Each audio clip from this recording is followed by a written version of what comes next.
Est-ce que ça se passe bien? Est-ce que je suis content? Est-ce que ce qu'on m'a promis, c'est bien ce que j'ai? Et puis finalement, c'est à la deuxième vente qu'on va le considérer comme un client. Cette deuxième vente, elle est cruciale parce que ça veut dire qu'il a été content à la première et c'est-à-dire qu'il est prêt à revenir. Cette deuxième vente, c'est surtout comment on va mettre en place une dynamique pour le faire grandir sur cette échelle de la fidélité. Ça veut dire quoi? C'est que passer de client, après, on devient membre. Donc, quand on a des cartes de fidélité, quand on a des avantages clients, c'est finalement, on devient membre d'une organisation. Je ne sais pas si vous êtes dans un club de sport ou voilà, vous avez des abonnements, vous gagnez des points. Et finalement, on devient membre d'une organisation. L'étape d'après, c'est qu'on va devenir encore plus, entre guillemets, engagé avec la marque, on va devenir encore plus engagé, on va devenir des avocats. Et puis la notion d'avocat, c'est que on est prêt à parler de la marque, on est prêt à défendre quelque part un argumentaire. Jusque cette échelle de la fidélité, on va devenir des ambassadeurs pour la marque, voire des fans. Moi, ce qui m'intéresse avec cette échelle de la fidélité, c'est que vous regardiez votre portefeuille client et quelque part que vous puissiez définir qui sont vos fans dans votre portefeuille client. C'est ceux que ceux qu'on va nommer, on peut les catégoriser, les clients de catégorie A. Les clients de catégorie A, ben voilà, c'est vos fans, c'est ceux qui parlent de vous, c'est ceux qui vous donnent des recos. Ben, qu'est-ce que vous mettez en place avec ces clients pour les chouchouter? Parce que vos fans, ben, c'est vos premiers apporteurs, c'est ceux qui vous adorent. Et plus vous les avez proches de vous, plus ils vont penser à vous. Ensuite, les autres, ce que j'appelle un peu les clients moyens, donc ceux qui ne sont pas les fans, mais ça se passe bien, c'est les B. Bah, comment vous faites pour que ces B deviennent des A? Quelles sont les actions que vous mettez en place tout au long de l'année pour faire en sorte que vos B deviennent des fans et vous adorent et vous recommandent?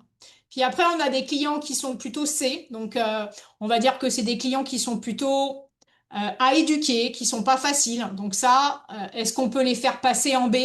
Ou alors on a les clients D, et les clients D, il faut absolument s'en débarrasser, parce que c'est des clients qui vous bouffent du temps, qui vous mangent de la marge, et là, il vaut mieux pas passer de temps sur ces gens-là.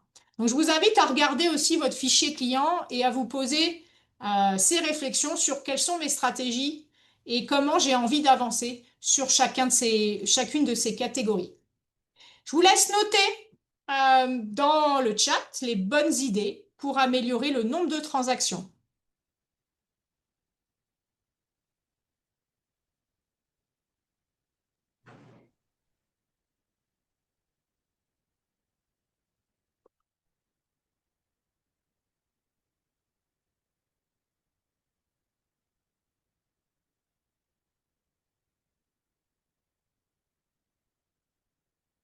Allez, on passe à notre dernière catégorie, le nombre de contacts.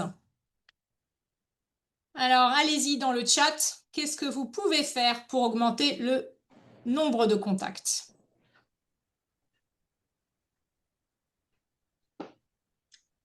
Donc des réseaux, plus de prospection. Ok, Une remarque, peut-être à faire une distinction entre B2B et B2C. Les techniques et stratégies peuvent être différentes. ok,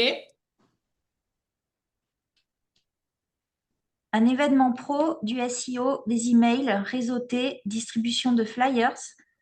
ouais, Aller sur des événements, des salons, aider ses prospects et ses clients, améliorer le super, référencement web, du ouais, networking. ok, Voilà, pour l'instant, c'est tout. ok. Une tombola. Une tombola, ok. Recruter un commercial, voilà. Ouais, Ah ben, super. j'en ai d'autres. Communiquer sur Insta et LinkedIn. Euh, la remarque B2B et B2C était générale. Voilà. Des campagnes ciblées, utiliser l'IA pour cibler ses prospects.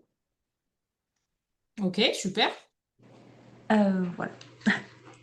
Alors, il y a plein de réponses qui me plaisent. Je les trouve très intéressantes. Ce qui m'intéresse dans le nombre de contacts, finalement, c'est que c'est des stratégies pour gagner plus de clients. Il y a finalement différentes stratégies marketing et on en a grosso modo trois catégories. Première catégorie, c'est tout ce qui est marketing digital. Donc là, vous me l'avez cité, hein, le SEO, on peut faire de la pub, tout ce qui est prospection digitale. Ça va être notre marketing digital. Le deuxième marketing que vous pouvez activer, c'est tout ce qui est marketing direct, hein, quand on fait du porte-à-porte, les flyers dans les boîtes aux lettres. Là, vous êtes dans l'action, vous êtes dans le concret et c'est vous qui prospectez.